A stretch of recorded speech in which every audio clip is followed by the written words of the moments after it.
What up? So it's the next day where we last left off. I painted the calipers yellow. This side had like some weird dimples that you could kind of tell. Not too worried about it. Same for this guy. You see like these little tiny marks there. And then this side is completely flawless. No imperfections. Same for this guy. So what I'm gonna do now is just clean this all up.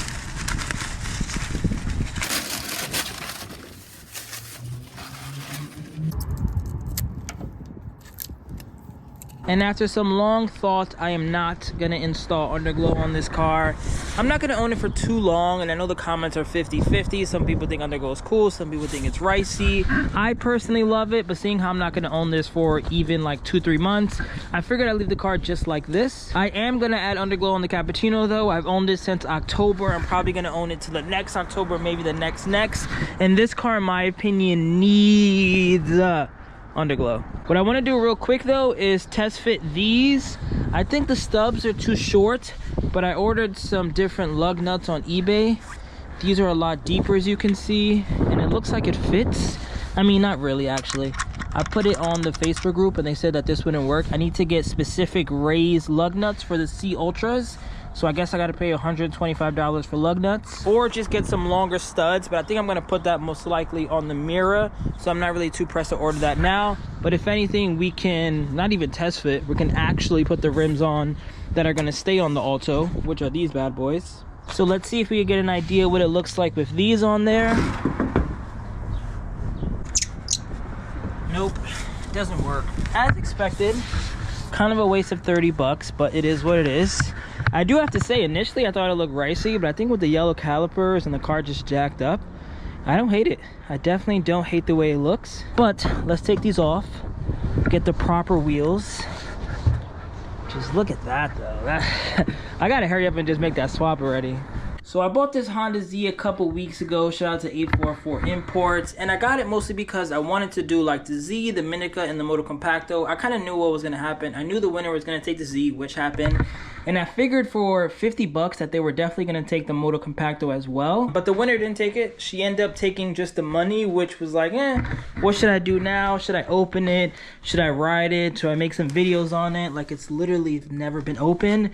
But to be honest, after owning a Motocompacto, this really isn't too appealing to me. So I was thinking about just putting it on Facebook Marketplace. I could probably get like 14, 13, 1500 bucks for it. They're pretty sought after, especially around here. They're sold out like at all the dealers. But I feel like I do waffles, and they're usually for cars and more expensive stuff. So we're just gonna do a waffle for the Motocompacto. Second place prize is gonna be one of these glow plates. You can choose between this 3576 or just this plain 048. It is going to come with the backlight right here, but that's what today's going to be about. I just want to show this. Also have a lot of ETC readers, which I'm going to show you guys in a second. But let me go over the rules for the Motocompacto giveaway. I'm going to do a couple free slots on Patreon. If you're in my Patreon, you probably saw this post already. So it's going to be 22 bucks a slot, 100 total slot. First place is going to be the brand new Honda Motocompacto with warranty. It never even opened from the box. And that's going to include $150 towards shipping. I think that should be more than enough.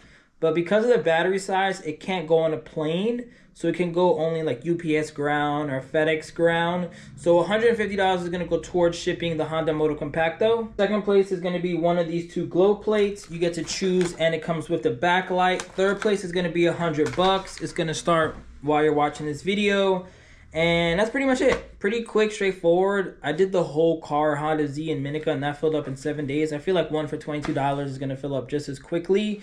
I think that like this one is pretty cool. Like I want to see if I can get more stuff like this. Not necessarily a Motocompacto, but things that are less than like $2,000. So if I do a waffle, you know, it's cheap. It's like $10 a slot or 20 bucks a slot, because I was talking to someone recently. This is sidebar. I was talking to someone recently, and he was like, why don't you do like $100 a slot and like 100 slots? And to me, the way I look at waffles is that I don't love doing them. I think they're annoying. There's a lot of tax stuff involved later on in the year.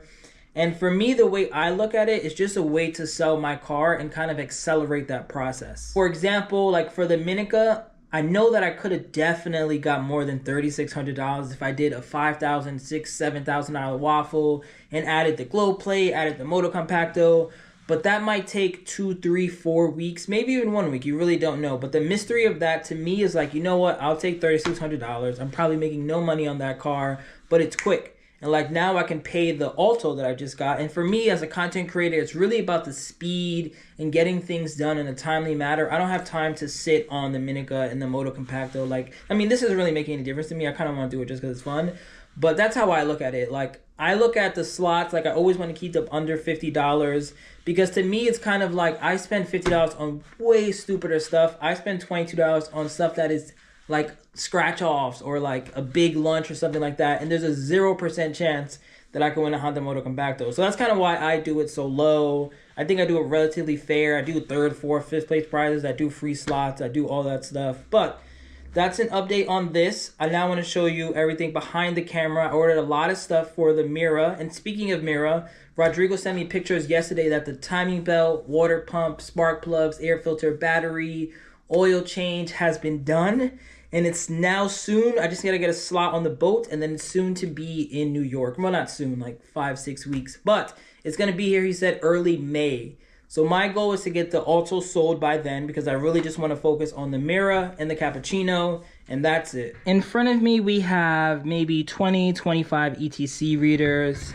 I love ETC readers. I like putting them on my cars. And sometimes people comment on Instagram, on YouTube. They hit me up like, hey, you have any extras? And I never really do. So this is an opportunity for anyone watching to get one. So basically the way it works, I'll maybe do a video on it. I kind of have them broken up because I got so many that some work and some are kind of a bit different, but I'll show you guys right now. So your regular ETC reader basically works like this. It has a ground and a positive. When you connect the two, it usually just beeps. And every single time you start your car, you would get that. I realized that ordering so many, some of them don't talk to you. So here's one that does not talk to you, which to me is kind of, I guess, just a waste of money. I don't think anybody would really buy this or want this, but you see it lights up and nothing happens. It just beeps. And if I put a card in there, I'll put my Dave & Buster card inside. It'll talk, but it would only give you an error message.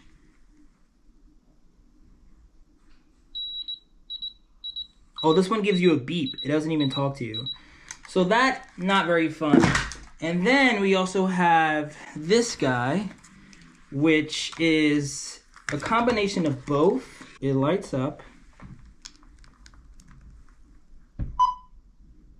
but doesn't talk. Now if I put this in here,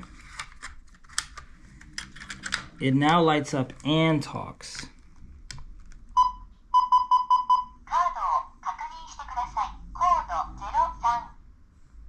Pretty cool. Luckily for the ones that don't talk, I only have about like 3. This is the whole pile of the ones that just work perfectly fine. So if I grab one, connect the positive and negative right here, it'll do the same beep and then talk.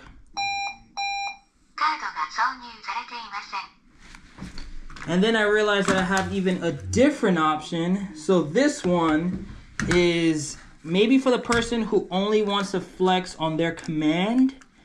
So if you put these two together, it'll light up, but it won't talk. And I was so confused because it has a button here where if I press it,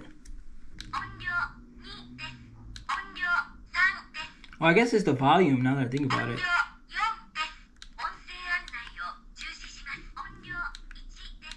So yeah, I have like 3 of these